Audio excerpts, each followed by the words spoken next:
মুসাকে বাধা দিছেন একদল। এবার আসেন ফেরাউন ডাইরেক্ট কাফের, কাফের উপর আরেকটা আছে মুনাফিক। ভাইরা আমার, এবার রাসূলুল্লাহ মক্কা ছেড়ে মদিনা যাবে, মদিনা গিয়ে চলে গেলেন। কিন্তু মদিনার মানুষেরা আব্দুল্লাহ ইবনে উবাই নামক একজন বিখ্যাত মুনাফিক লোক, তার টুপি ছিল আমার টুপি চেয়ে বরফ, দাড়ি ছিল আমার দাড়ি চেয়ে বরফ, পাঞ্জাবি ছিল আরো বরফ, 5 ওয়াক্ত নামাজ রাসূলুল্লাহর পিছনে নামাজ পড়তেন। এই লোকটা এত বড় মুনাফিক, ফিদ্দারকিল আসফালি মিনান নার, আল্লাহ বলছেন এরা জাহান্নামের সবচেয়ে অতল গভীরে তারা থাকবে। কারণ হচ্ছে কাফেররা স্পষ্ট যে আল্লাহ বিশ্বাস করে না, সবাই জানে, কিন্তু মুনাফিকদেরকে মানুষ চিনে না, সে মুসলমান না কাফের, ইমানদার না বেঈমান চিনা যায় না।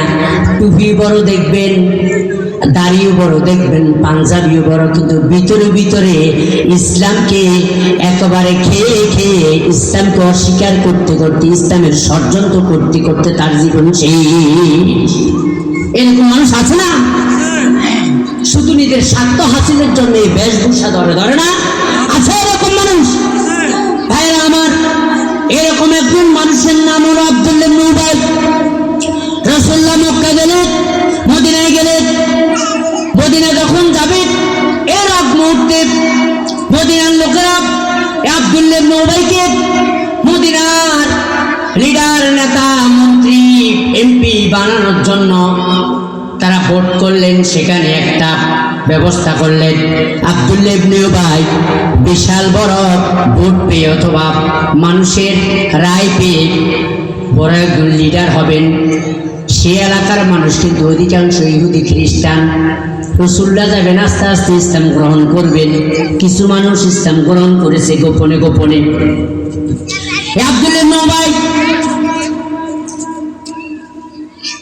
লোকেরা যখন আব্দুল্লাহ ইবনে উবাইকে ফুলের মালা গলা দিয়ে মদিনার লিডার মানবেন, লিডার হিসেবে গ্রহণ করবেন, ওই মুহূর্তে রাসূলুল্লাহ মদিনায় গিয়ে হাজির। রাসূলুল্লাহর মদিনায় আগমনের উপলক্ষে আবার লোকেরা নতুন করে রাসূলুল্লাহকে গ্রহণ করার জন্য আপনার ফোনের ব্যাটারি মারা যাচ্ছে, আপনার ফোনটি চার্জারের সাথে সংযুক্ত করুন। এটা নমস্কার করলেন রাসূলুল্লাহর জন্য। এভাবে তারা গান গাওয়া শুরু করলেন, গজল গাইতে শুরু করলেন, ইয়া নবী সালাম আলাইকা, অথবা রাসূলুল্লাহর জন্য হ্যাঁ তালা আল বদরু আলাইনা, এরকম গজলের সুরে আলোচনা আলোকিত হলো, আলোড়ন হয়ে গেল মদিনাতে। আব্দুল্লাহ ইবনে মনে করলো, ভাই চিন্তা করলো, হায় রে, আমি এখন মদিনার লিডার হব, হঠাৎ করে মুহাম্মদ মদিনাতে আগমন করলেন, আমার অবস্থা হইব কি? আমার অবস্থা কি হবে?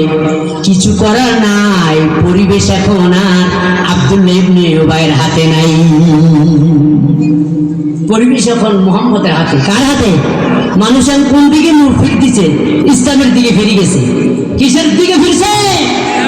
ভাইরা আমার, আমার মনে হয় আজকে আমরা যে প্রেক্ষাপটে বুঝেছি, রাসূলুল্লাহর সেই মদিনার মতো বুঝেছি, মদিনার মানুষগুলো যে এরকম রাসূলুল্লাহকে গ্রহণ করার জন্য প্রস্তুত, আজকে বাংলাদেশও মানুষরা ইসলামকে, ইসলামের নেতৃত্বকে গ্রহণ করার জন্য প্রস্তুত হয়ে আছে। আর আব্দুল্লাহ ইবনে উবাইয়ের মতো যারা বসে আছে খামু খামু বাপ, ওরা এখন হায়া আমাদের অবস্থা হলো কি? তাদের থেকে এখন পরিবেশ অন্যদিকে। পরিবেশ কোথায়? অন্যদিকে। ভাইরা আমার, এবার কিছুই করার নাই। আব্দুল্লাহ ইবনে উবাই আস্তে আস্তে চিন্তা করলো, আমি ডাইরেক্ট মুহাম্মদুর রাসূলুল্লাহ, মুহাম্মদের বিরোধিতা এখন আর করার পরিবেশ এখন নাই। মানুষের ঢল এখন মুহাম্মদের দিকে, মুহাম্মদকে মানুষ নেতা হিসেবে মেনে নিতেছে। এই মুহূর্তে আমি যদি মেনে না নেই, আমার অবস্থা ডাইড হয়ে যাবে, আমাকে আর মানুষ গ্রহণ করবে না, আমাকে মানুষের টয়লেট ভিতরে ফালাই দিবে, অবস্থা খুব খারাপ হইব। এই মুহূর্তে মুহাম্মদের বিরোধিতা করা যাবে না। মনের ভিতরে আল্লাহর ভালোবাসা নাই, রাসূলের ভালোবাসা নাই। এবার আব্দুল্লাহ ইবনে উবাই এবার রাসূলের কাছে এসে এইভাবে বলে, কেমন আছেন, ভালো আছেন নি? রাসূলের কাছে এসে কুশল বিনিময় করে, অর্থাৎ কিছুই তো করার নাই, কুশল বিনিময় করা ছাড়া আর কোনো উপায় তো নাই।